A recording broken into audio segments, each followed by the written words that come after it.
Hello, and thanks for joining us today. I'm Jay Flynn, Homes for Heroes Hero Outreach Coordinator, and I'm joined today by Kyle Briley. Is that right, Kyle? That's right. Awesome. He's the president of the Georgia Police K-9 Foundation, and Lori Sochet, Homes for Heroes Mortgage Specialist. Welcome, guys. Hello. Thanks for having us. Awesome. So, as part of the Homes for Heroes Circle of Giving, the Homes for Heroes Foundation provides grants to nonprofits whose missions are to help heroes in need. I'm very, very honored to recognize that the Georgia Police K-9 Foundation is a Homes for Heroes Foundation 2023 grant recipient. Kyle, Lori, and I are so honored to present the Georgia Police K-9 Foundation with this Homes for Heroes Foundation $10,000 grant. Congratulations. Thank you, guys. Appreciate it.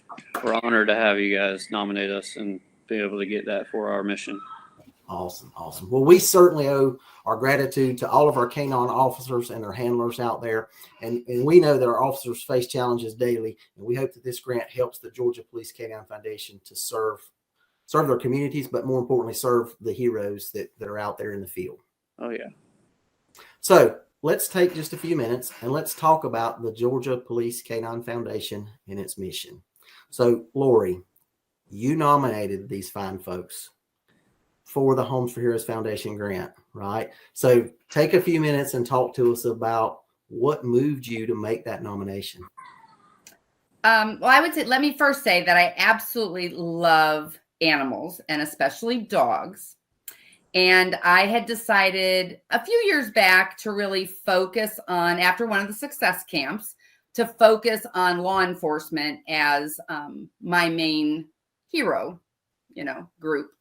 So the Georgia Canine Association was like a marriage made in heaven because they do have law enforcement and they have dogs. So I was all over it. And then I actually met them directly when Officer Reeves and his canine, Jerry Lee, were involved in an incident where Jerry Lee was shot and they had to amputate his leg.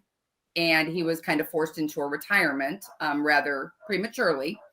And it was through Kyle's foundation and the Georgia Canine Association that Jerry Lee not only got the medical care he needed, but the recovery time. And then they even went a step further and replaced him because he's on a very small police force. And what a lot of people don't realize is when you take on a canine partner, unlike a human partner, that dog is typically with you 24/7. You are living together, you are feeding together, you have highs together, you have lows together, you take care of them when they're sick. And I had the opportunity a couple times to babysit a retired police dog. And let me tell you, they are just a bundle of energy. So when it's 24/7, it's 24/7. They do not, I think they just do not give up. They want to play and play and play and maybe eat a little and then play and run. So they are taking on this huge endeavor. And when I found out that a lot of the police departments don't have the funds, the police officers are paying for this out of their own salaries and they're not making millions, I guarantee you that. And I just thought, how can I give back? How can I be a better advocate? And I started sponsoring at a very small level with their event. And then I got to witness by doing that how much Kyle, the work he puts into this, considering it's only been going on like 6 years and the size of it, there are people from almost every state that come. And I just thought there's got to be more we could do. And your grant was the perfect solution. That is awesome. That is a perfect fit, like you said. So Kyle, I see the Georgia Police K-9 Foundation was founded in 2016. So talk to us about what the inspiration the founders had to create it, and then how the mission has changed over the years. Yeah, so in 2016, the department that I work for had to retire a dog named Bruno early. He was actually our foundation's first dog that we were able to take care of during retirement. But the handler at the time had to take on that burden of the financial responsibility due to a work-related incident over the period of years that did some wear and tear on him, and the handler was having to foot that bill. So I felt like, the city or there should have been some type of opportunity for him to be able to get some assistance there. And I quickly found out that we, as the city that I work for, they're super great to us and they continue to be great to us, but we weren't in the we weren't abnormal to that. Like, so it was across the board. Very, very, very few agencies have a system in place to be able to take care of canines when they actually retire. So that was really the start of what we were able to do. And then I was able to see that all throughout the country. And then also the military does not actually provide medical assistance for these retired canines the majority of the time. There are programs out there now, and there are assistance through agencies now, and we applaud them for that. And we obviously encourage and hope that everybody will be able to move to that. But as we were raising awareness about the retired canines and them needing assistance, quickly found out as well that agencies weren't being able to properly fund their canine units for the active canines, and as well as that they just needed help, and that we needed to expand our mission to be able to raise awareness about canines in general, because a lot of people, a lot of community members didn't even know that canines were being implemented in law enforcement agencies at all, and that they didn't even know their department had a canine. So we were able to raise awareness, and then we expanded from just helping retired canines to helping active canines as well. That's awesome. It's awesome that you guys were able to pivot and recognize, hey, there's more that we can do. So that's really great. So I see that the foundation's core values: protect, serve, educate. Right. That's the three things that pop up right there on your main homepage. So what kind of resources do you guys provide the law enforcement community that helps to support those core values?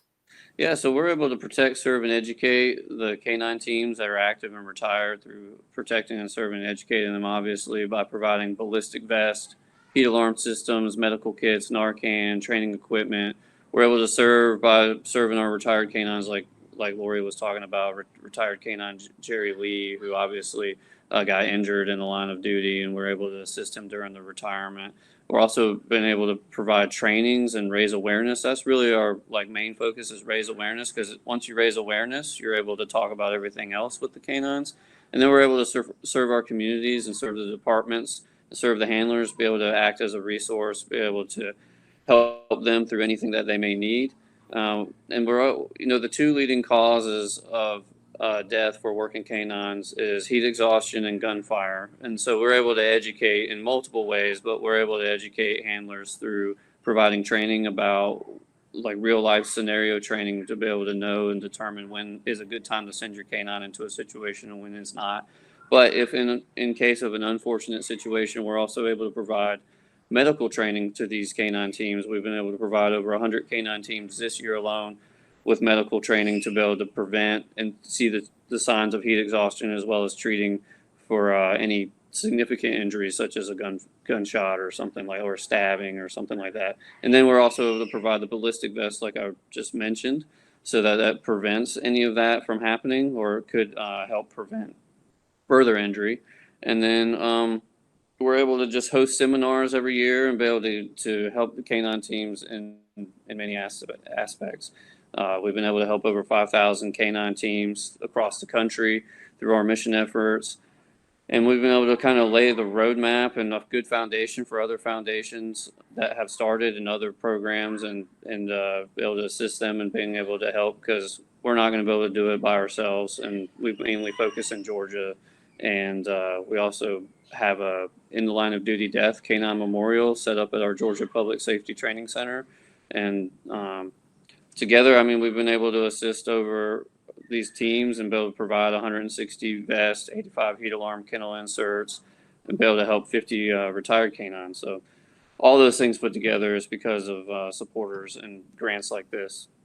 Wow, that is awesome. I'll tell you what's really awesome about that is that you've not only helped the canines and their handlers and officers there in Georgia, but you've been able, through networking and through other partnerships, been able to help folks all over the nation. That is wonderful. That is awesome. Something I just wanted to add too is you don't even think about the fact, but when an officer is down and it's a canine officer, they don't even have a place that you can't call 911. So it's really important that these officers get the training to do some life support assistance to these canines. Absolutely. Yeah, that's That is awesome that you guys are able to provide that to the handlers and to the teams to take care of those canine officers. So all this great stuff that you guys are doing, are there any stories about the impact that the Georgia Police Canine Foundation has had within the canine officer community? I'm sure you've got some. Yeah, I mean, the main one, just to touch base back on what Lori was saying, was when Jerry Lee got injured in the line of duty. That was a situation, obviously, that was not planned. And being a smaller agency that he worked at, they were not able to project, obviously, that would happen and that the medical bills would be as much as they were. The vet office obviously worked with us as much as they could with that.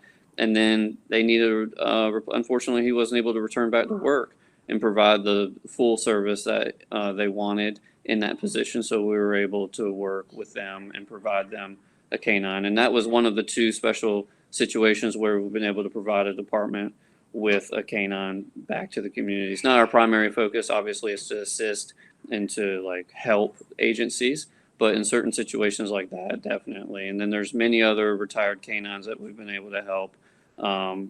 Like Canine Mattis, whenever he had bloat, we were able to assist Project Canine Hero with that. And Canine Leo, who's retired and had a medical emergency recently, and that we were able to provide. There's many stories, and I think the handlers that are able to be impacted by that, they obviously feel it. And then as they feel it and as the community sees it, we're able to grow even more.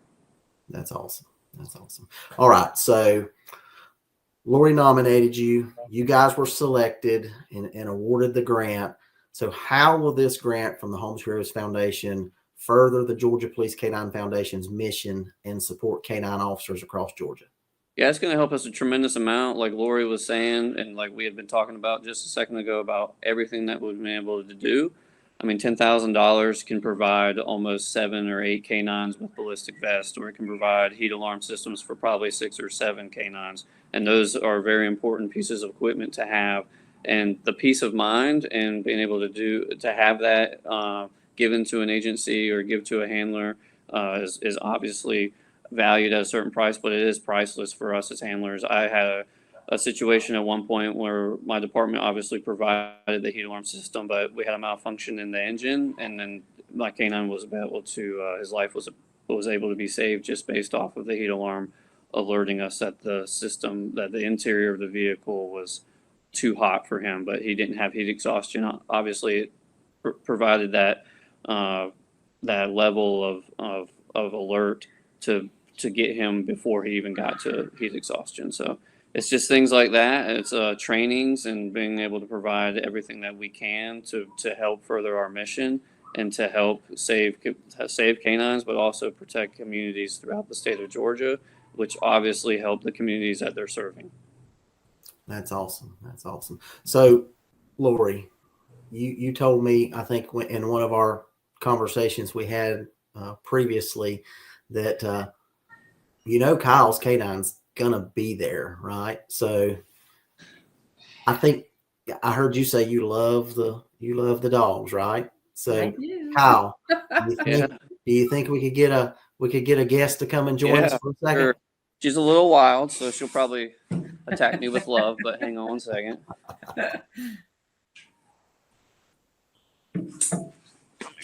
Come on. There you go. There she is. There she is. Harley. She's still a puppy, so she's still learning how to manners here. So, awesome. We'll forgive her. Yeah. Yeah, that's awesome. I teased Kyle when he said he had was in training with Harley, and I said, "Oh, you picked a gal this time." Yeah. Hey, I'm not biased or anything, but she doesn't obviously look clear-headed right now, but female canines are a lot more clear-headed than male canines, so they're good. Awesome. Well, hey, that is amazing. Everything you guys are doing there at the Georgia Police Canine Foundation, it's truly making a difference across the state of Georgia for canine officers and their communities, for sure. So, Kyle, if you could, if Harley doesn't get in your face, share with our audience how they can get involved in supporting your mission and where they can go to learn more about the Georgia Police Canine Foundation.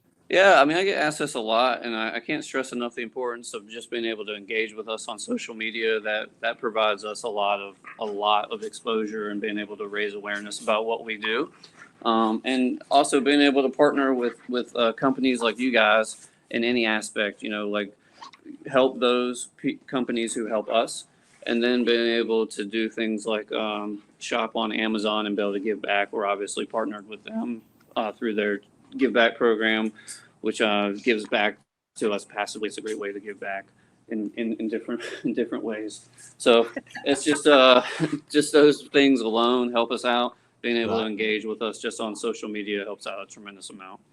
That's awesome. What is the Facebook page that we can all follow? Sorry, she's gnawing on my arm here. So Georgia Police Canine Foundation on pretty much every outlet, social media outlet. We have Facebook, Instagram, TikTok, Twitter, and all those social media platforms. Just you can find us at Georgia Police Canine Foundation. And as a top fan, I can tell you get to see a lot of what's going on with the little furry friends. Yeah.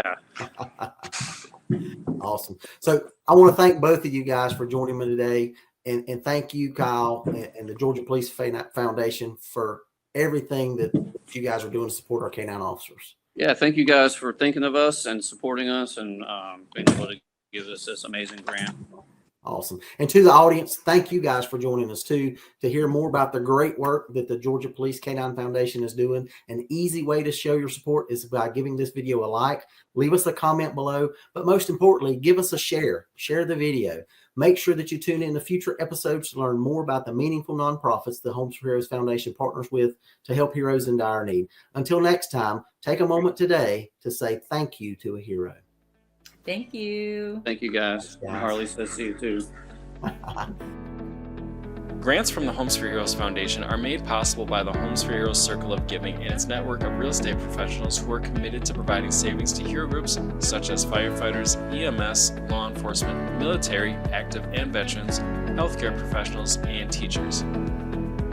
Thank you for watching another Homes for Heroes Foundation grant video about the impact we are making in the hero community with our nonprofit partners. Don't forget to subscribe to the Homes for Heroes YouTube channel.